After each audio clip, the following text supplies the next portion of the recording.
Buen día, apreciados líderes de grado octavo del Colegio Confamiliar Los Lagos. Les habla el profesor de Filosofía Alexander Fierro Ceballos y en esta oportunidad tocaremos el tema de Pitágoras de Samos, no sin antes hacer un repaso por la importancia de los presocráticos. Estos basaron sus teorías en la especulación sobre el principio material de la naturaleza. Entre ellos encontramos Tales de Mileto, Anaximandro, Anaxímenes, Pitágoras, Heráclito, Parménides, Empédocles, Anaxágoras y Demócrito.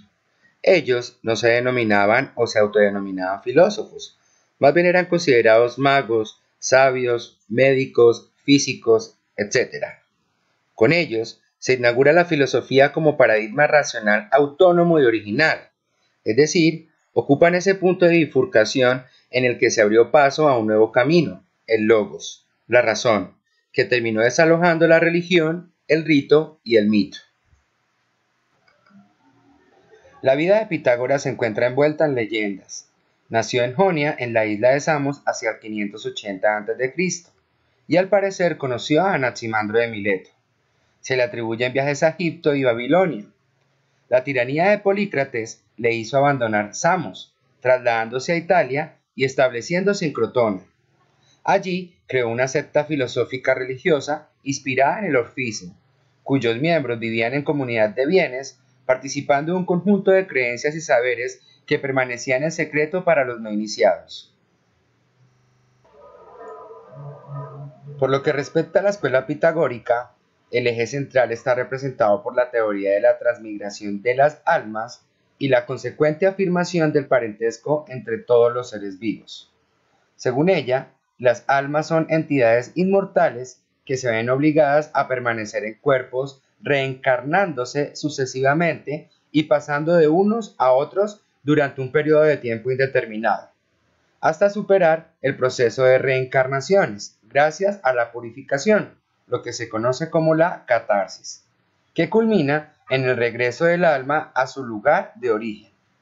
Para ello, era necesario observar numerosas reglas de purificación, por ejemplo, la abstinencia de la carne, así como diversas normas rituales y morales. Esta teoría será adaptada posteriormente por Platón, constituyendo un elemento importante de su filosofía. De acuerdo con Pitágoras, a cada cosa le corresponde una figura y esta figura a su vez correspondía a un número de acuerdo con su forma, ya que las cosas son números.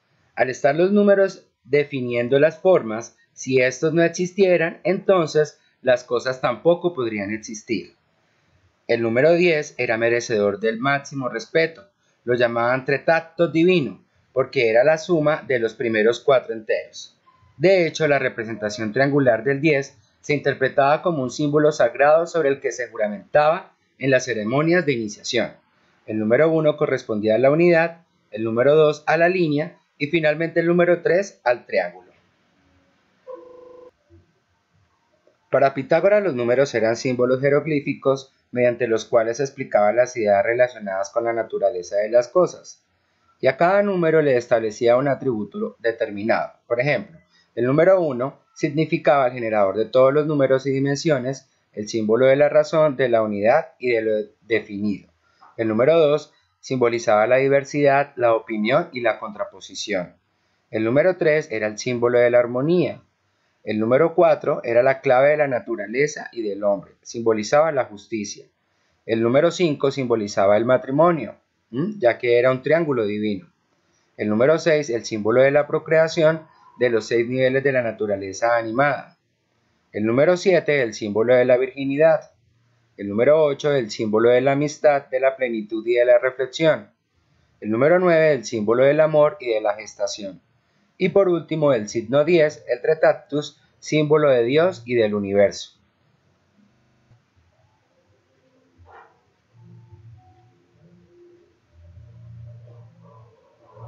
Uno de los principales aportes del filósofo fue el teorema de Pitágoras, donde dice que en todo triángulo rectángulo el cuadrado de la hipotenusa es igual a la suma de los cuadrados de los catetos. Esta aplicación se usa con frecuencia en arquitectura, carpintería u otros proyectos de construcción. Por ejemplo, supongamos que estás construyendo un tejado inclinado.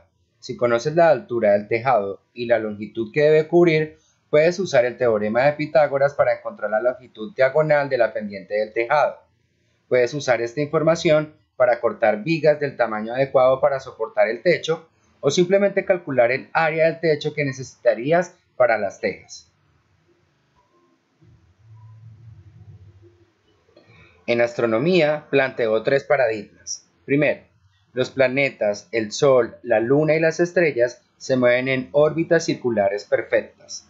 Segundo, la velocidad de los astros es perfectamente uniforme. Tercero, la Tierra se encuentra en el centro exacto de los cuerpos celestes. Estos paradigmas fueron seguidos fielmente por sus discípulos Platón y Sócrates y significaron el punto de partida de las teorías geocéntricas. También reconoció que la órbita de la Luna estaba inclinada y fue uno de los primeros en establecer que Venus es la misma estrella de las mañanas y de las tardes. Pitágoras fue el primero en relacionar la música y las matemáticas. Se centró en el estudio de la naturaleza de los sonidos musicales y descubrió que existía una relación entre los sonidos armónicos y los números enteros, creando con ello una teoría matemática de la música. Para dichas investigaciones, utilizó un instrumento musical llamado monocordio, que estaba formado por una cuerda cuya longitud era proporcional a 12 y que podía adoptar diversas longitudes. Pitágoras dividió la cuerda en 12 partes y buscó los intervalos que producían un sonido agradable, y se dio cuenta que si establecía determinadas longitudes proporcionales a 12, los sonidos que se producían eran placenteros. Hoy en día, las notas musicales se definen a partir de la frecuencia de vibración de la onda sonora.